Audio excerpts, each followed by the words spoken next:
მსხლის ტიპის აღნაგობა გაქვს, ესე იგი, გვაქვს წონა თეთრებზე, მაგრამ გვაქვს ძალიან თხელი, ლამაზი, ქალური ყელი, მხრები, მკერდი. ფერების გადანაწილება შეცადე, რომ იყოს ყოველთვის ზედა ნაწილში უფრო ღია ფერი, ქვედა ნაწილში უფრო მუქი.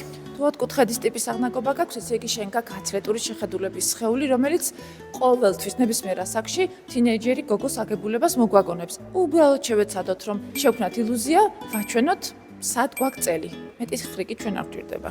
თუ შებრუნებული სამკუთხედი ხარ, მაშინ ნებისმიერი წონის მატების შემთხვევაში გაქვს თხელი, ლამაზი, დაკუნთული, მაღალი ფეხები, რაც აუცილებლად უნდა იყოს გამოჩენილი, თუმცა თუ ოდნავ მოცულობით ტანსაცმელს გამოიყალებ, წელს ქვემოთ ოდნავ გაშლილი იქნება თარგი, ბევრად უფრო დაბალანსებული შეხედულება იქნება სხეულს.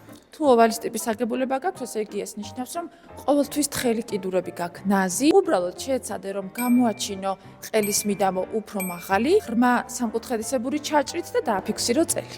თუ გუშინ საათი ხარ, კი, ნამდვილად ყველაფერი გიხდება. უძლიერესი მხარე შენი აგებულების არის შენი წვრილი წელი და უბრალოდ არასოდეს არ დაფარო სად გაქვს ის. სულ ეს არის.